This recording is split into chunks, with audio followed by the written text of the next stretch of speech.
Bonjour, je vais corriger la partie A du DNS10. On étudie les oscillations d'une bouteille sur sa base. Donc cet exercice-là, il illustre une partie du cours sur l'énergie. C'est le calcul de la période d'oscillation dans un potentiel, dans un profil d'énergie potentielle un petit peu particulier. Donc je peux vous faire, enfin on peut assez facilement faire l'expérience.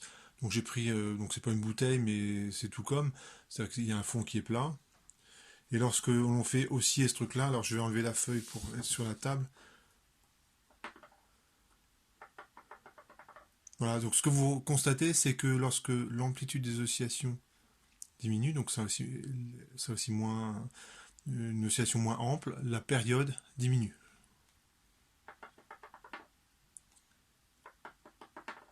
Voilà, donc là, on voit que quand l'amplitude diminue, ça oscille un petit peu plus rapidement. Je vais vous montrer un autre système. En fait, vous en connaissez pas mal des exemples où vous observez ce phénomène-là.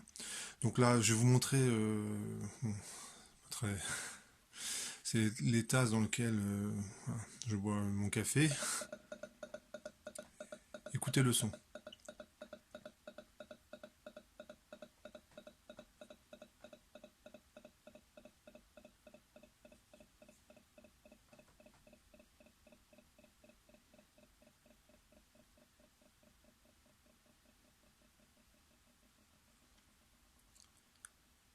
Voilà. Vous remarquez également que lorsque l'amplitude d'oscillation diminue, la période diminue. Donc ça va plus vite en fait. La fréquence elle augmente. Je vous montre un dernier exemple. Là aussi vous connaissez bien. Je prends une balle. Ici c'est une balle de ping-pong. Et je vais la faire rebondir sur la table.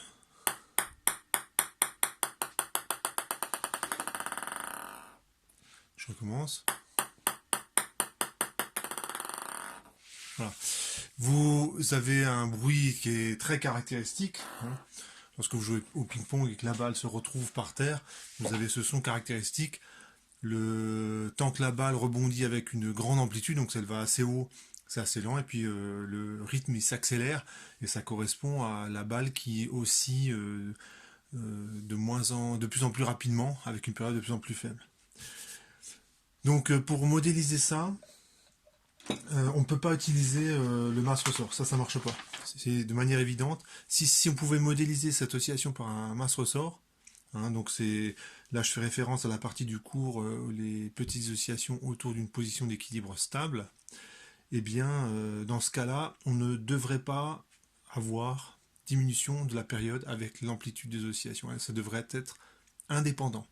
Donc vous savez que le système masse ressort idéal, la période ne dépend pas de l'amplitude.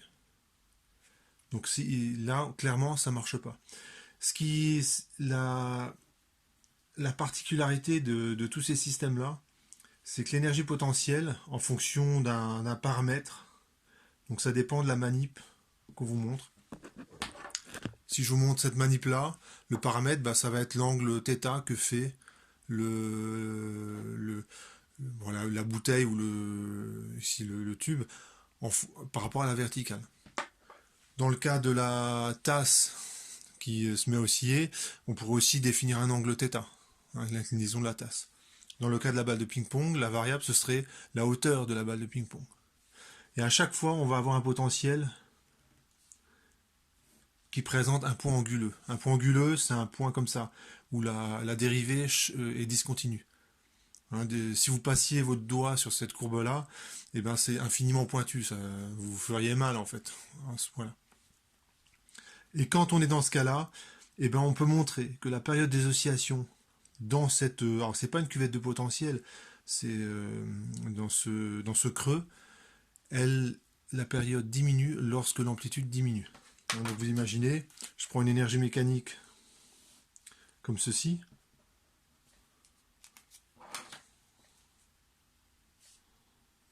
Voilà, je prends une énergie mécanique comme ceci. Donc j'ai une oscillation pour le paramètre qui varie de là jusqu'à là, avec un certain rythme. Si je prends une énergie mécanique plus faible, l'amplitude d'oscillation diminue, évidemment, puisque là j'oscille entre le paramètre qui varie de là jusqu'à là, et ça se fait plus rapidement. Dans le cas de la balle qui rebondit, Ça c'est facile, vraiment facile à tracer. Donc la balle qui rebondit. Et j'appelle Z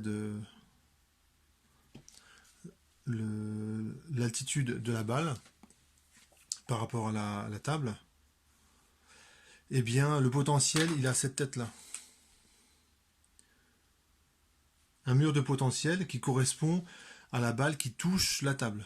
La balle, elle ne peut pas rentrer dans la table, c'est pas possible, et donc c'est modélisé par cette barrière de potentiel. Une fois que la balle est en l'air, vous avez juste l'énergie potentielle de pesanteur, donc ça fait une droite. Donc effectivement, vous avez un point anguleux. C'est-à-dire que ici, ce point anguleux-là, ben, il serait ici. Et dans ce cas-là, vous avez l'oscillation. Si on prend une énergie mécanique, allez, comme ceci, ce que j'ai tracé en rouge, c'est l'énergie potentielle. Et bien l'oscillation se fait entre cette altitude et cette altitude-là, hein, lorsqu'il y a croisement de l'énergie potentielle et de l'énergie mécanique.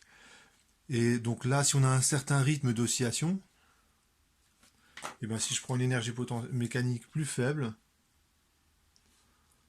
ben le mouvement il est plus rapide. Je vais osciller plus rapidement entre là et là. Voilà. Donc c'est ça qui fait marcher ce qu'il y a derrière tout cet exercice-là. Donc je vais maintenant répondre aux questions. Question 1, donc on vous demande l'énergie potentielle du système. Donc je précise que le référentiel d'études est terrestre supposé galiléen. Mon système d'études, c'est la bouteille. Et le bilan des forces, vous avez la réaction du support. Donc vous avez la bouteille qui est comme ceci.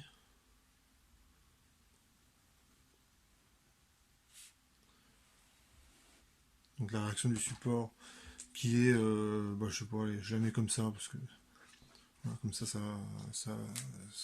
encombre pas mon schéma. Et vous avez évidemment le poids qui est vers le bas. Donc tel que je l'ai représenté là, ma bouteille, ouais, non, ça va, elle tombe pas encore. Vous avez le poids. La réaction du support, elle travaille pas.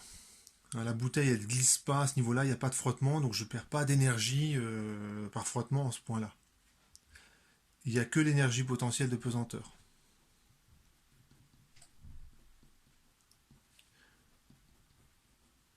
Et bien l'énergie potentielle de pesanteur, c'est mg fois l'altitude, donc je vais l'appeler z, l'altitude du barycentre. Et si vous regardez le schéma, donc du coup je vais le refaire le schéma, vous avez rotation, donc la bouteille prend appui ici, au point que j'appelle A. Vous avez, en fait je refais le schéma un petit peu mieux. Le barycentre, allez, je le mets ici. Et l'angle qui est là, qui est fixe, hein, la bouteille ne se déforme pas au cours de l'oscillation, cet angle il s'appelle alpha. Et l'angle que fait la bouteille, ça c'est l'axe de la bouteille, par rapport à la verticale, ça c'est l'axe Z vertical.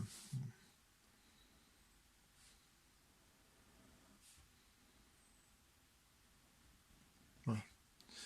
Donc c'est censé, vous voyez, pas très rectiligne mon axe, mais bon, c'est pas grave. C'est un axe vertical. Ça, si je l'écris, il n'y a pas d'ambiguïté. Et ben cet angle-là, c'est θ. Et ben si vous regardez, alors l'axe vertical, je fais du transport parallèle. L'angle θ, je vais le trouver ici. L'axe de la bouteille et ce bord, ils sont parallèles. Eh bien, l'altitude du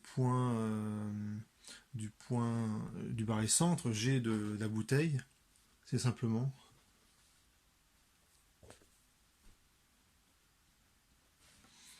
alors c'est noté R cosinus de l'angle entre ce segment et la verticale. Donc c'est, si vous regardez, c'est cosinus de alpha moins θ. Alors ça se voit pas très bien. Je vais essayer d'être un petit peu plus convaincant.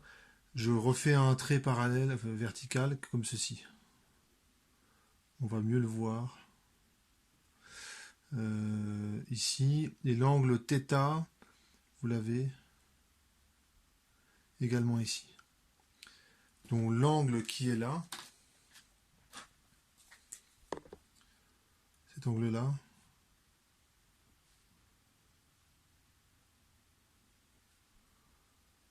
c'est alpha moins θ.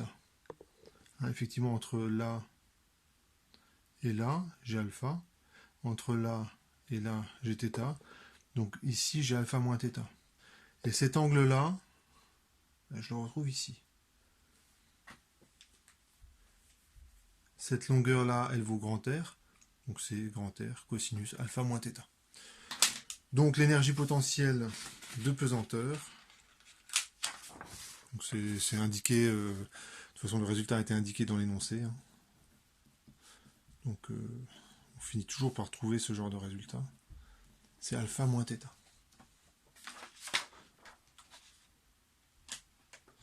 Alors, l'énergie cinétique.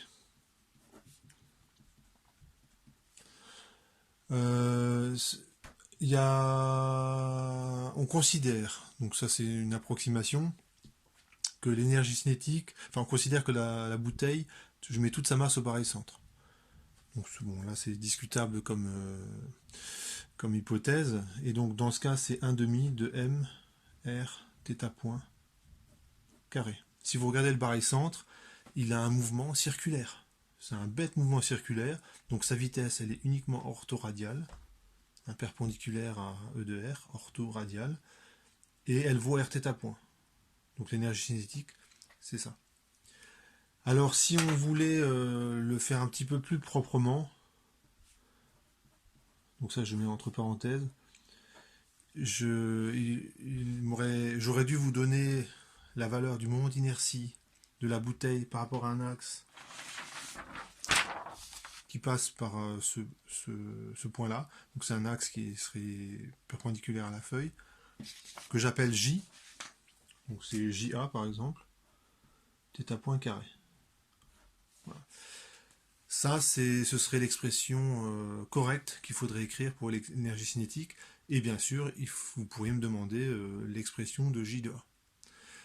Ce que vous remarquez, c'est qu'entre cette expression et cette expression, il y a l'essentiel, c'est-à-dire que c'est proportionnel à θ point carré. Donc c'est finalement l'approximation, toute la masse au barycentre. Bon, ça ne change pas grand-chose finalement à l'exercice. Hein. Au lieu d'avoir JA, j'ai MR carré. Donc c'est la seule différence. Donc voilà pour la question 2. Question 3. On néglige tous les frottements. Donc l'énergie mécanique est constante. Voilà. Ça, je ne m'appesantis pas là-dessus. Et on θ point, j'écris que l'énergie mécanique est constante et je vais isoler θ point. Donc c'est 1/2 de mr carré θ point carré plus mg grand R cosinus alpha moins θ. J'isole θ point. Voilà, donc là il y a une petite phase calculatoire.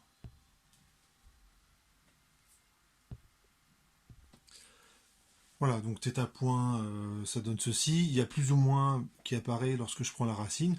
Donc là, je vous laisse détailler les calculs. Hein, pour passer de là à là, vous avez quelques lignes de calcul à faire. Une fois qu'on a fait ceci, on peut calculer, donner l'expression exacte de l'énergie mécanique. En fait, ça vaut tout simplement moins mgr cosinus alpha moins θ0. Pourquoi ? Parce que je lâche sans vitesse initiale la bouteille avec un angle θ0. Donc si on reprend l'expression de l'énergie mécanique, hein, si θ point vaut 0 et θ vaut θ0, l'énergie mécanique vaut ce truc là avec θ remplacé par θ0. donc l'énergie mécanique.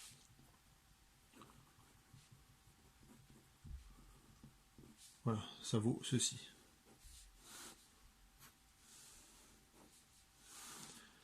Donc je peux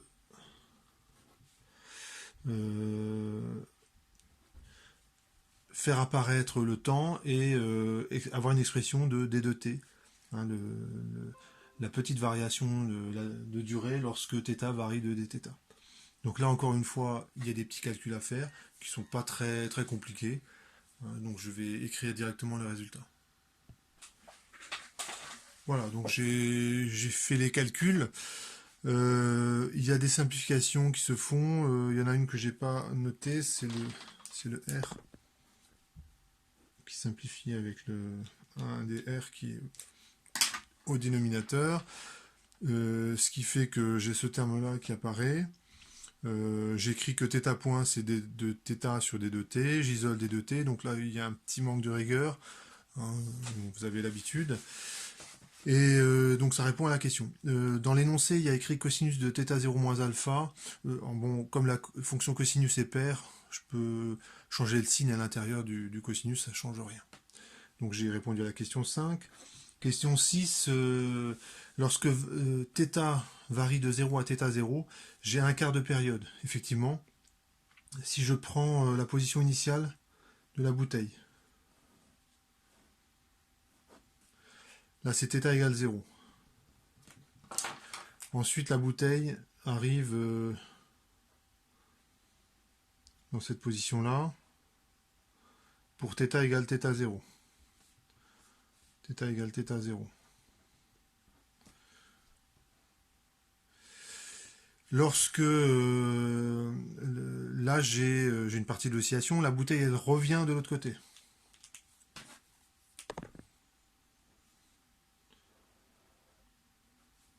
Donc du coup elle prendrait appui comme ceci.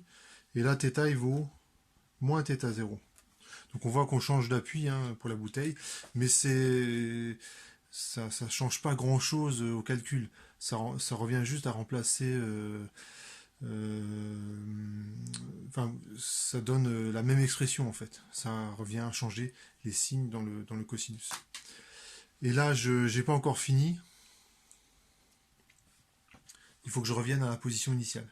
Donc je me rends compte que pour passer, lorsque je passe de θ égale 0 à θ0, j'ai un quart de période. C'est un quart de période.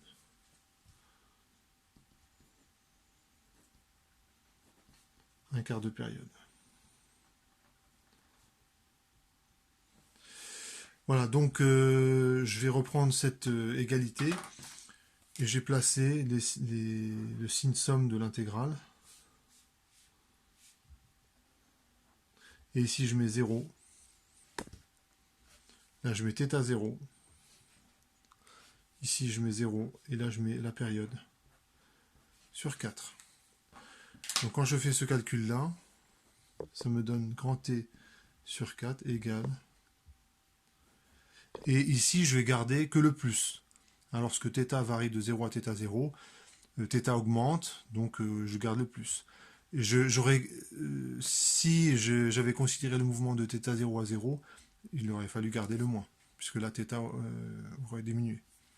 Donc je garde le plus, R sur 2G, l'intégrale de 0 à θ0, d de θ sur racine de cosinus θ0 moins alpha, cosinus de θ moins alpha.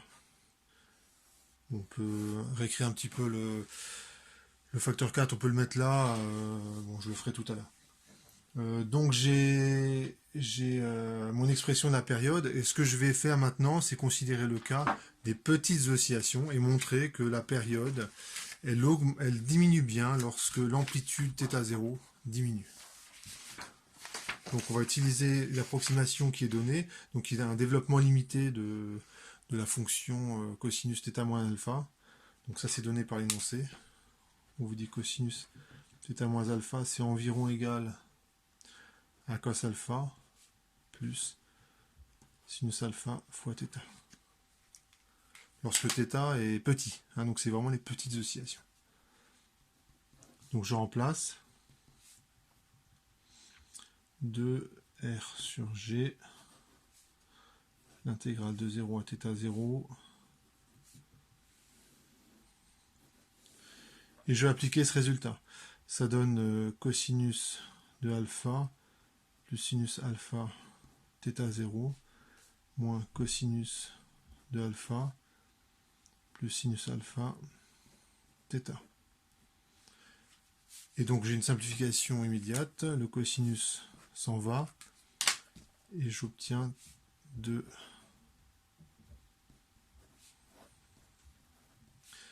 θ0 dθ, c'est sinus alpha θ0 moins θ. Et cette intégrale, je sais la calculer. Hein, donc le 1 sur racine de sinus alpha, je vais pouvoir le sortir, et je me retrouve avec une intégrale que je sais calculer. Donc ça fait 2R sur G sinus alpha.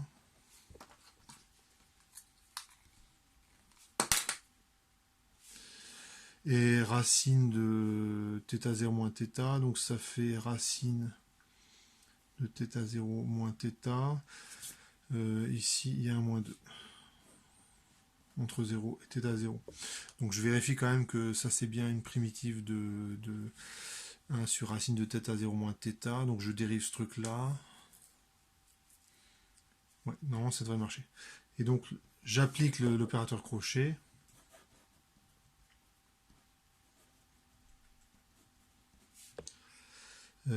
Ce truc là évalué en θ0, bah, ça fait 0. Ça fait 2 racines de θ0. Et donc tout calcul fait, ça fait 4 racines de 2R sur G sinus alpha fois racine de θ0. Donc je mets un petit peu à part le θ0. On vérifie. Ouais, c'est ça. J'ai le bon résultat. Ce que vous voyez, c'est que lorsque θ0 diminue, la période diminue. Donc la fréquence, elle augmente. Donc quand votre système il va osciller avec une amplitude de plus en plus petite, vous allez avoir le tac-tac. Le tac correspond à la bouteille qui change d'appui. Donc vous avez un petit bruit à chaque fois et il s'accélère. Pourquoi? Parce que l'amplitude, à cause des frottements, elle diminue. Et donc la période diminue et la fréquence augmente. La question 8, θ0 diminue à cause des frottements.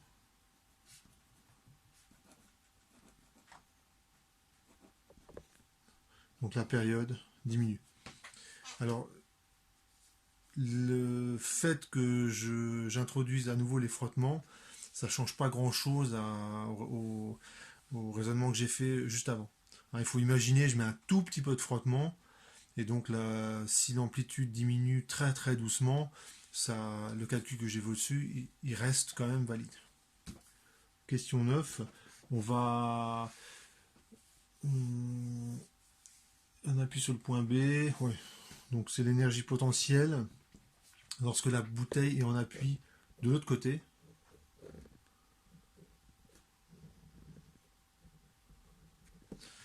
Donc en fait, ça revient, quand vous faites ce schéma, ça revient à remplacer alpha et θ par leur opposé. Donc que je ne dise pas de bêtises. Cette fois-ci, donc si le point... Là, vous avez l'angle alpha, ici.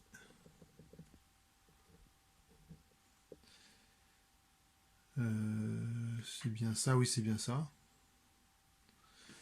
L'angle θ, c'est de l'axe de la bouteille par rapport à la verticale. Donc je peux aussi prendre les bords de la bouteille, ça va aussi.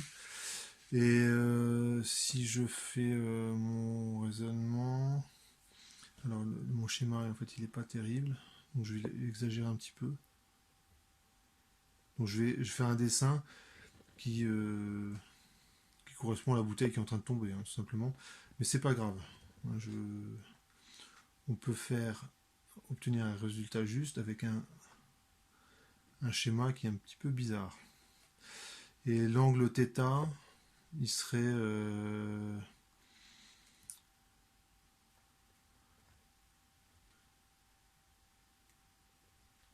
ici. Donc l'angle qui est ici, ce serait... voilà. Je vais l'écrire à côté parce que sinon on va pas s'en sortir. Ça c'est alpha. θ, c'est l'angle qui est là. Donc l'angle qui est en rouge, c'est θ moins alpha. Alors il faut faire attention, θ il est négatif. De ce côté là, donc c'est moins θ moins alpha. Donc cette fois-ci, l'angle, c'est moins θ moins alpha. Cet angle-là, je vais mettre un petit peu de couleur parce que sinon on va pas s'en sortir. Je le retrouve ici. Moins alpha, moins θ. Et donc la hauteur du barycentre, c'est R cosinus de moins alpha moins θ. Donc l'énergie potentielle, c'est mg R cosinus moins alpha moins θ. Donc en fait, je remplace le signe dans le cosinus. Hein. Vous savez que la fonction cosinus c'est pair. Donc je peux remplacer je peux changer le signe dans la parenthèse. Donc ça donne ceci. Lorsque la bouteille, et on appuie sur le point B. Et lorsqu'on trace la courbe,